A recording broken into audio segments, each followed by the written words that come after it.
Two very important power principles that I think will dramatically affect your real estate investing business, help you create more money, deeper relationships, more joy, more fulfillment. If you neglect these two things that I'm about to share with you, that's where the stress and the exhaustion and the potential divorce and the frustration and the self-inflicting wounds comes from. I wish I had a time machine so I could go back in time and tell my younger self this advice.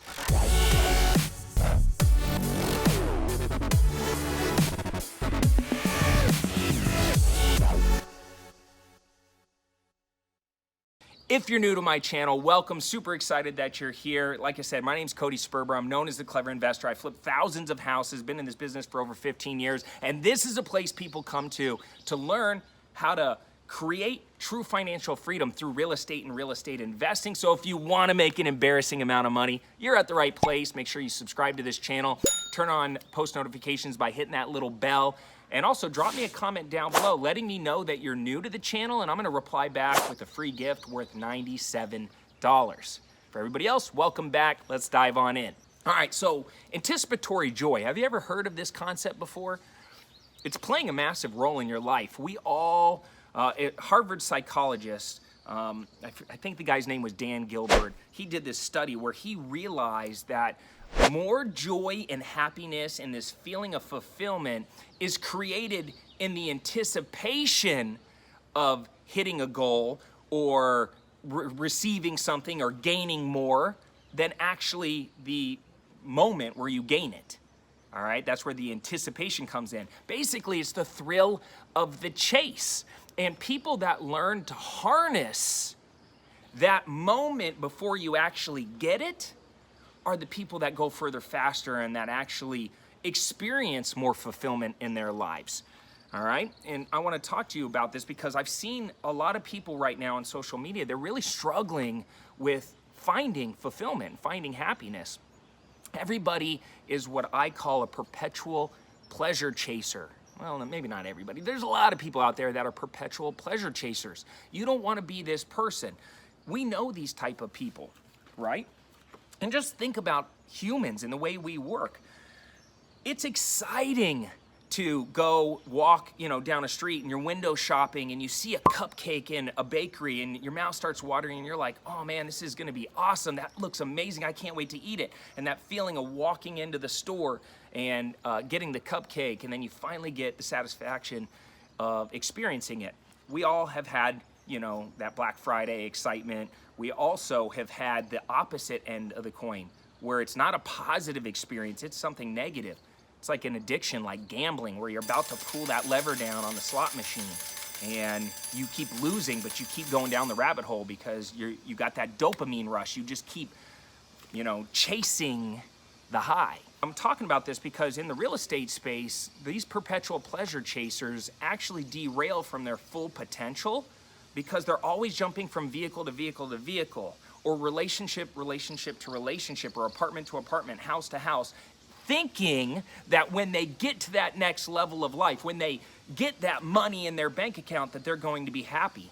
And I'm telling you right now, it took me buying my first Rolls Royce, getting it, and then realizing that the car wasn't producing the level of happiness that I thought it was. I mean, sure, it was cool. It felt good pulling in and out of parking places, or, pulling up to the club or whatever. But the reality was, the car wasn't it. I actually moved on to the next thing, just like you do in relationships or anything else in your life. We're never really satisfied, and that's because humans are, where we find real joy and happiness is from a deep social connection. So if you're one of those posers right now, or one of those posers on Instagram that's always posing in front of their, Range Rover, and they got their little watch on and they're stunting and they're acting like a baller. Safe, West Side. They're actually missing the mark because they're going into heavy debt. They have a short-sighted mindset. They're always perpetual pleasure chasing, trying to find significance, trying to find happiness, and they're never gonna find it, so they just keep going down this path that's destructive. They're not saving their money. They're not living below their means. They're not reinvesting. They're not focusing on the long game because they always have this what's in it for me, short-sighted, entitled, instant gratification attitude. right? And I see people get derailed all the time by this. So don't be that person that's a perpetual pleasure chaser. Instead, learn to harness anticipatory joy by saying to yourself, man, it's the journey, it's all the learning lessons that I'm learning, it's those relationships that I'm creating.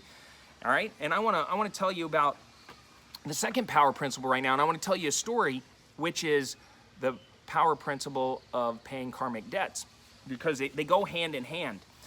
When I first got into the real estate space, I was so naive. I didn't know how business worked. I wasn't tough. I wasn't internally tough. I wasn't emotionally tough. I grew tough over time because I dealt with people that were perpetual pleasure chasers. Didn't do good business. They brought a lot of negativity to the space. And before I get to the negative part, I just want to say there's a lot of amazing people in the real estate space. I've gone off to make tens of millions of dollars, created some of the baddest ass, deepest relationships from the people I met in the space. There's a lot of good people, but there's also a lot of bozos, a lot of clowns, a lot of people that get in their own way because they have that what's in it for me, and they're all chasing the money, and they don't care about you and the relationship and the bridges they burn. And so when I first got in the space, I was naive, and I looked around, and I didn't really know what was going on. And I saw a couple big wholesalers in town because I was chasing, trying to be a no money down real estate investor. And there was one particular wholesaler that was the top of the food chain. His name was Troy Funk. And I remember saying to myself, I'm going to go build a relationship with Troy, and I'm going to do business with him, and I'm going to learn from him. And I showed up at Troy's office one day, and I said, I'd like to have a meeting with Troy. And the receptionist said, okay, go ahead and sit in the lobby. And like 2 hours later, she finally came out and said, Troy will see you now. When I walked into his office, he was sitting up like on this huge chair, almost like a throne-like chair. Yes. No. And there was this little tiny seat at the other side of his desk. And so he's sitting way up here. I'm down there. I'm kind of just sitting here like this. And I'm starting to pitch him on how I was going to want to do business with him and work with him and bring him deals and stuff.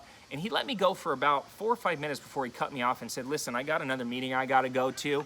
I don't have time for this right now. If you got a deal, bring it to me, but I got to go.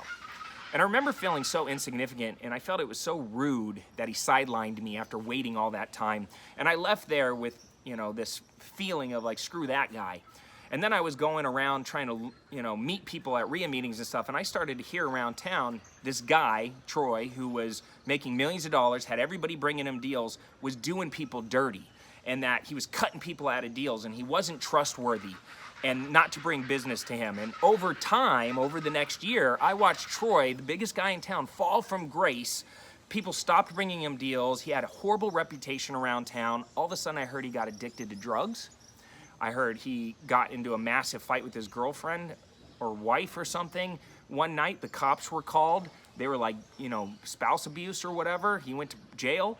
Then later on, I read an article in the newspaper that this guy burnt his own house down to file an insurance claim because he was so in debt and so broke that he resorted to, criminal activity, and he went to jail over it. Ruined his whole career. Now, I share this with you because karmic debt is real. What karmic debt is, it's the balance of positive and negative energy. And I'm telling you right now, this space needs positive people, needs people to bring good intentions to the space, that play the long game, they don't have that instant gratification need, that they understand it's the deep, meaningful relationships that are gonna get them to the promised land. And I've lived my entire career with the mindset of a deal is a deal, your word is your bond, step up and let your actions speak for you. Don't be one of those clowns, these posers on Instagram that are perpetual pleasure chasing. Live below your means, reinvest, and do the right thing, even when nobody else is looking. That's what leaders do. That's playing the long game. And I'm here to tell you right now, I'm here in Mexico. I closed 3 deals while I'm here because I got a great team.